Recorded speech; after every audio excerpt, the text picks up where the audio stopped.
Hi friends. Welcome back. Straight to the point. ఈరోజు job మార్కెట్‌ని చూస్తే ఒక పెద్ద కన్‌ఫ్యూజన్‌లా అనిపిస్తుంది. ఫ్రెషర్స్‌కి జాబ్స్ లేవంటున్నారు. కంపెనీ మాత్రం రైట్ టాలెంట్ దొరకట్లేదు అంటుంది. మధ్యలోనేమో ఏఐ వచ్చి మన జాబ్స్ తీసుకుపోతుంది అని చెప్తున్నారు. అయితే అసలు నిజమేంటి? ఈ వీడియో చివరి వరకు చూస్తే ఇప్పటి వరకు మీరు పానిక్‌గా ఉన్నారు కదా! అంటే జాబ్స్ గురించి, ఎక్స్‌పీరియన్స్డ్ పీపుల్ లే ఆఫ్స్ గురించి. ఈ వీడియోతో మీకు క్లారిటీ వస్తుంది. ఫ్యూచర్‌కి ఏ స్కిల్స్ కావాలో క్లియర్‌గా అర్థమవుతుంది. అయితే అసలు మెయిన్ ప్రాబ్లమ్ ఏంటి? ఇప్పుడు ఒక ఆల్‌మోస్ట్ 2 ప్యారలల్ యూనివర్స్‌లు అంటే 2 వేరు వేరు ప్రపంచాలు ఒకేసారి నడుస్తున్నాయి. ఒకవైపు ఫ్రెషర్స్ ఏ జాబ్ అయినా సరే ఎంట్రీ ఇవ్వండి చాలు అంటున్నారు. ఇంకోవైపు కంపెనీస్ మాకు రైట్ టాలెంట్ దొరకడం లేదు అనేది వాళ్ళ ప్రాబ్లమ్. ఇంకోవైపు సోషల్ మీడియా ఏం చూపిస్తుంది? టీసీఎస్ లే ఆఫ్ చేసింది ఇంతమందిని. మైక్రోసాఫ్ట్ రోల్స్ కట్ చేస్తుంది. ఏఐ వచ్చి జాబ్స్ తీసేసుకుంటుంది. ఇవన్నీ నిజమే. కానీ ఇవి కాయిన్‌కి ఒక సైడ్ మాత్రమే ఉన్న ఫ్యాక్టర్స్. అసలు నిజంగా ఏం జరుగుతుంది? ఏ కంపెనీస్ అయితే లే ఆఫ్స్ చేస్తున్నాయో, అవే companies AI, data science, cloud, cyber సెక్యూరిటీలో అగ్రెసివ్‌గా హైరింగ్ చేస్తున్నాయి. ఫ్యాక్ట్ ఏంటంటే టీసీఎస్, ఇన్ఫోసిస్, హెచ్‌సీఎల్ లాంటి కంపెనీస్ ఇలాంటి టెక్ కంపెనీస్ 2025, 2026లో లక్షల మంది ఫ్రెషర్స్‌ని హైర్ చేయడం టార్గెట్‌గా పెట్టుకున్నాయి. కానీ జనరిక్ రోల్స్ కోసం మాత్రం కాదు. మరి ఏ రోల్స్‌కి రిక్రూట్ చేస్తున్నారు? AI, data, cloud, cyber security ఈ రోల్స్‌కి రిక్రూట్ చేస్తున్నారు. మరి మార్కెట్‌లో డిమాండ్ ఎవరికుంది? Simple logic. డిమాండ్ ఉన్నదేమో ఒక స్పెసిఫిక్ డొమైన్‌లో ఎక్స్‌పర్ట్ అయిన వాళ్ళకి. కానీ సప్లై ఎక్కువగా దేనికుంది? సప్లై అంటే ఏంటి అంటే ఎంప్లాయ్‌మెంట్ కోసం చూసేవాళ్ళు స్కిల్ సెట్ దేంట్లో ఉంది ఎక్కువగా వాళ్ళకి? చాలా మందికి generic degree plus basic skills చాలా మంది వీళ్ళే ఉన్నారు. అందుకే కంపెనీస్ రిక్వైర్మెంట్‌కి మన స్కిల్ సెట్ మ్యాచ్ అవ్వడం లేదు. ఫ్రెషర్స్‌కి జాబ్ దొరకటం లేదు. ఎక్స్‌పీరియన్స్ ఉన్న వాళ్ళకి జాబ్స్ ఆగటం లేదు. లే ఆఫ్స్ చేస్తున్నారు. మరి మనం కూడా విన్నింగ్ కేటగిరీలోకి వచ్చి జాబ్ కొట్టాలి అంటే మీ దగ్గర ఏ స్కిల్స్ ఉండాలి? నేను చెప్పబోయేవి స్కిల్స్ కాదు. రక్షణ కవచాలుంటే కరెక్ట్‌గా సెట్ అవుద్ది. AI proof, recession proof, high demand, hard to replace. అంటే ఏఐ ప్రూఫ్, రెసిషన్ ప్రూఫ్ అంటే ఏంటంటే for example water proof watch అనుకోండి. వాటర్‌లో పడ్డా గూడా ఏమీ కాకపోతే దాన్ని వాటర్ ప్రూఫ్ వాచ్ అంటారు. అలాగే ఏఐ వల్ల ఏమీ కాకుండా మీ జాబ్‌కేమీ కాకూడదు. రిసెషన్ వల్ల మీ జాబ్ స్టేబుల్‌గా ఉండాలి. దాని ఎఫెక్ట్ కూడా పడకూడదు. మీ జాబ్ హై డిమాండ్‌లో ఉండాలి. హార్డ్ టు రీప్లేస్ అంటే రీప్లేస్ అంటే ఏంటి? మీ ప్లేస్‌లో ఇంకోడిని పెట్టాలి అంటే వాళ్ళు ఆలోచించాలి. చాలా కష్టమా? అబ్బో! ఈళ్ళు తప్పితే ఇంకోళ్ళు ఆ పని చేయలేరు. చాలా కష్టపడి రిక్రూట్ చేయాల్సొస్తది మీ రోల్‌కి. అలాంటి జాబ్స్ ఏవున్నాయో ఇప్పుడు చూద్దాం. ఆ స్కిల్స్ ఏంటో కరెక్ట్‌గా చూద్దాం. Number 1 cyber security. ఈరోజు నిజంగా జాబ్ సెక్యూరిటీ ఇస్తున్న ఫీల్డ్ ఏదైనా ఉంది అంటే అది సైబర్ సెక్యూరిటీ. ఇదేదో హైప్ కాదు. గ్లోబల్ డేటా చెప్తున్న లెక్కలివి. సైబర్ సెక్యూరిటీలో అన్‌ఎంప్లాయ్‌మెంట్ 0% అంటే మీరు స్కిల్డ్ సైబర్ సెక్యూరిటీ ప్రొఫెషనల్ అయితే జాబ్ వెతకాల్సిన అవసరం లేదు. జాబ్ మీ దగ్గరికొస్తుంది. ఇంకో షాకింగ్ ఫ్యాక్ట్ ఏంటంటే ప్రపంచవ్యాప్తంగా 3.5 మిలియన్ సైబర్ సెక్యూరిటీ జాబ్స్ ఖాళీగా పడున్నాయి. కానీ క్వాలిఫైడ్ పీపుల్ లేరు. అంటే ఆ జాబ్‌కి సూట్ అయ్యే స్కిల్ ఉన్నవాళ్ళు దొరకటం లేదు. ఎందుకు ఇంత డిమాండ్ ఉంది ఈ రోల్‌కి అంటే, ప్రతి కంపెనీ డిజిటల్ అవుతుంది. Digital transformation, AI, machine learning ఇవన్నీ వచ్చేసినాయి. అన్ని బిజినెస్‌లు గూడా ఆన్‌లైన్‌కి షిఫ్ట్ అయిపోయినాయి. డిజిటల్ అంటే ఏంటి? Data, systems, internet. ఈ 3 ఉన్న చోట ఆటోమేటిక్‌గా సైబర్ థ్రెట్స్ ఒస్తాయి. Data breaches, ransomware attacks, financial frauds ఇవన్నీ కామన్‌గా జరుగుతుంటాయి మార్కెట్‌లో. అలాంటి కంపెనీస్‌లో ఒక్క సైబర్ అటాక్ జరిగింది అంటే, ఆ ఒక్క సైబర్ అటాక్ వల్ల కోట్ల రూపాయల నష్టం వస్తుంది. రెప్యుటేషన్ డ్యామేజ్ అయిపోద్ది. రెప్యుటేషన్ డ్యామేజ్ అయితే ఆ కంపెనీ షేర్ వాల్యూ పడిపోద్ది. లీగల్ ఇష్యూస్ ఒస్తాయి. కస్టమర్‌కి కంపెనీ మీద ఉన్న నమ్మకం అన్నిటికంటే ఇంపార్టెంట్. అది పోతుంది. సైబర్ అటాక్ వల్ల. అందుకే సైబర్ సెక్యూరిటీ అనేది మ్యాండేటరీ వాళ్ళ దగ్గర. దీన్ని ethical hacking and penetration testing అంటారు. ఇది చాలా ఇంట్రెస్టింగ్ పార్ట్. కంపెనీస్ వాళ్ళ సిస్టమ్స్‌ని వాళ్ళే ఇంటెన్షనల్‌గా హ్యాక్ చేయిస్తాయి. ఎందుకంటే అలా చేయడం వల్ల bugs, loop holes, vulnerabilities detect చేయొచ్చు. దీన్నే ఎథికల్ హ్యాకింగ్ అంటారు. అంటే కొన్ని సార్లు మన కంపెనీస్‌లో మాక్ డ్రిల్ అని చేయిస్తుంటారు. మీకు ఐడియా ఉండే ఉంటుంది జాబ్స్ చేసే వాళ్ళకి. అందరిని బిల్డింగ్స్ నుండి బయటికి పంపించేసి సడెన్‌గా ఫైర్ యాక్సిడెంట్ జరిగితే రియల్ సినారియోలో ఏం చేయాలి? మనల్ని మనం ఎలా కాపాడుకోవాలి? అని మనకి ఎక్స్‌ప్లెయిన్ చేయడానికి ఆ మాక్ డ్రిల్ చేయిస్తారు. ఈ ఎథికల్ హ్యాకింగ్ కూడా ఆల్‌మోస్ట్ అంతే. సాలరీ రేంజ్ చెప్తే మీరు షాక్ అవుతారు. మినిమమ్ 12,00,000 పర్ యానమ్ నుంచి 40,00,000 per annum depending on your experience and certifications. మీకున్న ఎక్స్‌పీరియన్స్, మీకున్న సర్టిఫికేషన్స్‌ని బట్టి మినిమమ్ 12 నుంచి మాక్సిమం 40,00,000 పర్ యానమ్. ఈ జాబ్‌లో జాబ్ సాలరీతో పాటు థ్రిల్ ఉంటుంది. ఇంపాక్ట్ ఉంటుంది. జాబ్ సాటిస్ఫాక్షన్ గూడా దొరుకుతుంది. ఎందుకంటే మీరు లిటరల్‌గా ఓ కంపెనీని సైబర్ డిజాస్టర్ నుంచి సేవ్ చేస్తున్నారు. అంటే చాలా రెస్పాన్సిబుల్ పొజిషన్. డిజిటల్ ఫోరెన్సిక్స్ ఈ పాయింట్ చాలా తక్కువ మందికి తెలిసుంటుంది. కానీ హైలీ వాల్యూడ్ జాబ్ ఇది. Job role. సైబర్ క్రైమ్ అంటూ జరిగితే ఇన్వెస్టిగేషన్ ఎవరు చేస్తారు అంటే డిజిటల్ ఫోరెన్సిక్స్ ప్రొఫెషనల్స్.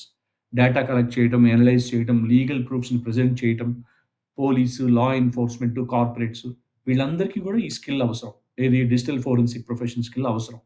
దీని సాలరీ రేంజ్ వచ్చేసి 10,00,000 పర్ యానమ్ నుంచి 25,00,000 పర్ యానమ్ దాకా వెళ్తుంది. ఇక next number second skill AI ethics and AI security. ఇదేంటంటే ఏఐ మోడల్స్ డెసిషన్స్ తీసుకుంటున్నాయి ఈ మధ్య. ఒకసారి అవి తీసుకోవడం మొదలుపెట్టినాయి. ఏఐ మోడల్స్ అంటే మనుషులు కాకుండా ఏఐ మోడల్స్ అనేవి డెసిషన్స్ తీసుకుంటుంటే కంపెనీలో, అప్పుడు రైజ్ అయ్యే క్వెషన్స్ ఏంటి అంటే, బయాస్ ఉందా? ఇదేమన్నా మిస్‌యూజ్ అవుతుందా? డేటా ప్రైవసీ ఉందా? ఆ డెసిషన్ వల్ల. ఇవన్నీ చూసే వాళ్ళనే AI ethics and governance professionals అంటారు. ఎందుకంటే రాబోయే కాలంలో ఏఐ అనేది అన్నిటిని రిప్లేస్ చేస్తున్నప్పుడు, ఆ ఏఐని గమనించడానికి, ఏఐని దారిలో పెట్టడానికి, దాన్ని కరెక్ట్ పాలిసీస్ ప్రకారం నడపడానికి AI ethics and governance professionals అవసరం చాలా పడుతుంది. ఇది ఇప్పుడే పైకొస్తున్న ఫీల్డ్. కాబట్టి సాలరీ రేంజ్ కూడా చాలా ఎక్కువగా ఉంటుంది. మినిమమ్ 15,00,000 పర్ యానమ్ నుంచి 50,00,000 పర్ యానమ్ వరకు వెళ్తుంది. ఫ్యూచర్‌లో ఏఐ గవర్నెన్స్ లా అనేది కంపల్సరీ అవుతుంది. అప్పుడు డిమాండ్ ఇంకా చాలా ఎక్కువవుతుంది ఈ రోల్‌కి. Number 3 sustainable development and clean energy. ఇదైతే పక్కా ఫ్యూచర్ ఉన్న ఫీల్డ్. సోలార్ ఎనర్జీ, ఈవీస్ అంటే electric vehicles, green hydrogen, climate tech ఈ ఇండస్ట్రీస్‌లో, ఈ రోల్స్‌లో ఇండియా మాత్రమే కాదు యూరప్, మిడిల్ ఈస్ట్, చైనా అందరూ దీంట్లో బిలియన్స్ ఆఫ్ రూపీస్ ఇన్వెస్ట్ చేస్తున్నారు. 2050 సంవత్సరం అంటే బై 2050 సస్టైనబుల్ సెక్టర్స్‌లో ఇది ముందుంటుంది. మల్టీ ట్రిలియన్ డాలర్ మార్కెట్ ఇది. బట్ ఇక్కడ ప్రాబ్లమ్ ఏంటంటే క్వాలిఫైడ్ ప్రొఫెషనల్స్. ఇక్కడ కూడా సేమ్ ప్రాబ్లమ్. స్కిల్డ్ ప్రొఫెషనల్స్ లేరు. Salary range minimum 6-12,00,000 per annum ఎవరికి? ఫ్రెషర్స్‌కి. అండ్ ఎక్స్‌పీరియన్స్‌తో ఉంటే మినిమమ్ 20 నుంచి మాక్సిమం 40,00,000 పర్ యానమ్ ఇంకా పెరుగుతుంది. నేను చెప్పే ఈ సాలరీ కాలిక్యులేషన్స్ అన్నీ కూడా కరెంట్ సినారియో ఇప్పుడు ఫిబ్రవరిలో 2026లో ఉన్నవి. గోయింగ్ ఫార్వర్డ్ ఎంత పెరుగుతాయనేది మనకు తెలీదు. ఇక నెక్స్ట్ నాలుగోది skill number 4 environmental data science, climate modelling, pollution tracking, environmental analytics ఇవన్నీ కూడా దీంట్లో ఉండే రోల్స్. ఇండియాలో ఇంకా ఫుల్‌గా ఎక్స్‌ప్లోర్ అవ్వలేదిది. ఎర్లీ మూవర్స్ అంటే ముందు నేర్చుకున్న వాళ్ళు స్కిల్ సెట్‌తో రెడీగా ఉన్నవాళ్ళు కన్ఫర్మ్‌గా సెట్ అయిపోతారు. వాళ్ళే future leaders. Salary range minimum 10 maximum 30,00,000 per annum. And skill number 5 advanced manufacturing and robotics. Make in India 2.0 semiconductor plants, smart factories, automation, IoT. IoT అంటే ఇంటర్నెట్ ఆఫ్ థింగ్స్. దీంట్లో రోల్స్ చూస్తే mechatronics, industrial automation, robotics ఇవన్నీ దీని కిందకే వస్తాయి. Salary range minimum 8-20,00,000 per annum ఎవరికి? ఫ్రెషర్స్‌కి. అదే స్పెషలిస్ట్‌లో experience people ఉంటే 25,00,000-45,00,000 పర్ యానమ్ దాకా వెళ్తుంది. కాంపిటీషన్ సాఫ్ట్‌వేర్ జాబ్స్ కన్నా ఇది దీంట్లో తక్కువుంటుంది. And skill number 6 clinical psychology plus AI. AI ఎన్నో జాబ్స్ రిప్లేస్ చేస్తుంది. కానీ ఎంపతీని, హ్యూమన్ ఎమోషన్స్‌ని రిప్లేస్ చేయలేదు. మెంటల్ హెల్త్‌కి ఇప్పుడున్న డిమాండ్ అంతా ఇంత గాదు. చాలా మంది డిప్రెషన్‌లోకి వెళ్లి సైకాలజిస్ట్‌ల చుట్టూ తిరుగుతున్నారు. అందుకే corporate psychology, neuro psychology, private practice ఇవన్నీ గూడా దీంట్లో ఉండే రోల్స్. క్లినికల్ సైకాలజీ ప్లస్ ఏఐలో రాబోయే కాలంలో ఉండే రో రో రోజుల్లో రాబోయే రోల్స్ ఇవన్నీ జాబ్ రోల్స్. ఇట్లా ఈ డొమైన్‌లో చాలా రోల్స్ ఉంటాయి. సాలరీ రేంజ్ మినిమమ్ 8 నుంచి మాక్సిమం 40,00,000 పర్ యానమ్. ప్రైవేట్‌గా ప్రాక్టీస్ పెట్టుకుంటే ఒక్క సెషన్ అది గంట, అర్ధగంట గాని 2,000-5,000 వరకు చార్జ్ చేయొచ్చు. అది కూడా నేను చెప్పినట్టు ఫిబ్రవరి 2026 గురించి మాట్లాడుతున్నాను. ఒక 5 ఇయర్స్ తర్వాత ఈ డొమైన్‌లో సాలరీస్, ప్రైవేట్ సెషన్ చార్జెస్ మీ ఇమాజినేషన్‌కి వదిలేస్తాను. ఫ్యూచర్ ట్రెండ్ ఏంటంటే ఏఐ ప్లస్ థెరపీ ఇంటిగ్రేషన్. అంటే దీని ఫ్యూచర్‌లో ఏఐ ప్లస్ థెరపీ ఇంటిగ్రేషన్. ఏఐతో దీన్ని క్లబ్ చేస్తారు. ఇప్పటిదాకా ఏ స్కిల్ సెట్ నేర్చుకుంటే జాబ్స్ క్రాక్ చేయొచ్చో చెప్పాను గదా! ఇప్పుడు మనం దీనికి ఎలా ప్లాన్ చేయాలి అన్నది డిస్కస్ చేద్దాం. నంబర్ 1 ఒక స్కిల్ సెలెక్ట్ చేసుకోండి. ఇప్పుడు నేను చెప్పిన ఆ 6 స్కిల్స్‌లో ఒక స్కిల్ సెలెక్ట్ చేసుకోండి. మీకు ఏ ఫీల్డ్‌లో ఇంట్రెస్ట్ ఉంది అండ్ దాంతో పాటు మీ ఎడ్యుకేషన్ బ్యాక్‌గ్రౌండ్ మ్యాచ్ దేనికవుతుంది? అది చూసుకొని ఒక్కటి చూజ్ చేయండి. నెక్స్ట్ ఏం జేయాలంటే బేసిక్స్ నేర్చుకోవాలి. చాలా ఫ్రీ రిసోర్సెస్ ఉన్నాయి ఆన్‌లైన్‌లో. సబ్జెక్ట్ నాలెడ్జ్ గెయిన్ జేయాలి అనుకుంటే యూట్యూబ్‌నే తీసుకోండి. ఏది కావాలన్నా నేర్చుకోవచ్చు. అలా నేర్చుకుంటే బేసిక్ కాన్సెప్ట్స్ క్లియర్ అయిపోతాయి. నెక్స్ట్ లైవ్ ఎక్స్‌పీరియన్స్ అంటే ప్రాజెక్ట్స్ చేయటం. Projects, internships, hands on learning. Next ఇవన్నీ అయిపోతే నెక్స్ట్ స్టెప్ అన్నిటికంటే ఇంపార్టెంట్. లింక్డ్ఇన్‌లో ప్రొఫైల్ పోస్ట్ చేసుకొని, టెక్నాలజీ గ్రూప్స్‌లో జాయిన్ అవ్వండి. మీ సీనియర్స్, ఇండస్ట్రీలో ఆల్రెడీ ఉన్న వాళ్ళతో డిస్కస్ చేయండి. And last but not least continuous learning. ఎప్పుడు కూడా సబ్జెక్ట్ ఒకసారి నేర్చుకున్నప్పుడు టచ్ పోవద్దు. టెక్నాలజీస్ ఈ మధ్య చాలా ఫాస్ట్‌గా చేంజ్ అవుతున్నాయి. న్యూ అప్‌డేట్స్ వచ్చేస్తున్నాయి. వాటిని ఫాలో అవుతుండాలి. డిగ్రీ ఒక్కటి ఉంటే జాబ్ గ్యారంటీ ఉండట్లేదు ఈ జనరేషన్‌లో. స్కిల్స్ ఉండాలి, అప్‌గ్రేడ్ అవుతూ ఉండాలి. అండ్ మిడిల్ క్లాస్ మైండ్‌సెట్ నుంచి బయటికొచ్చేయాలి. ఫ్యూచర్ టెక్నాలజీస్‌ని అడాప్ట్ చేసుకోవాలి. 1 ఆర్ 2 ఇయర్స్ స్కిల్ బిల్డింగ్ కష్టం అనిపించొచ్చు. కానీ అది మనకి లైఫ్ టైమ్ మనీ ఎర్నింగ్‌కి దారి చూపిస్తుంది. కెరియర్ పాత్ ఒక్క దెబ్బకి సెట్ అయిపోతుంది. ఈ వీడియో మీకు హెల్ప్‌ఫుల్ అనిపిస్తే లైక్ చేయండి. కన్‌ఫ్యూజ్డ్‌గా ఉన్న ఫ్రెండ్స్‌తో షేర్ చేయండి. సబ్స్క్రైబ్ చేయండి ఫర్ ప్రాక్టికల్ కెరియర్ గైడెన్స్.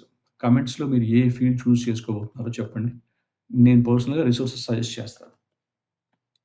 ఒక్క విషయం మాత్రం గుర్తుపెట్టుకోండి. స్కిల్స్‌లో మీ టైమ్‌ని ఇన్వెస్ట్ చేయండి. ప్రతిదానికి డబ్బులు పెట్టి నేర్చుకోవాలని అనుకోవద్దు. ఇప్పుడున్న ట్రెండ్‌లో మన స్ట్రెంగ్త్ ఆన్‌లైన్ నాలెడ్జ్. ఎంతైనా నాలెడ్జ్‌ని గెయిన్ చేసుకోవచ్చు. జస్ట్ యూట్యూబ్ ఉంటే చాలు మీకు. Until next video, all the best. Keep learning, keep growing. మళ్ళీ కలుద్దాం.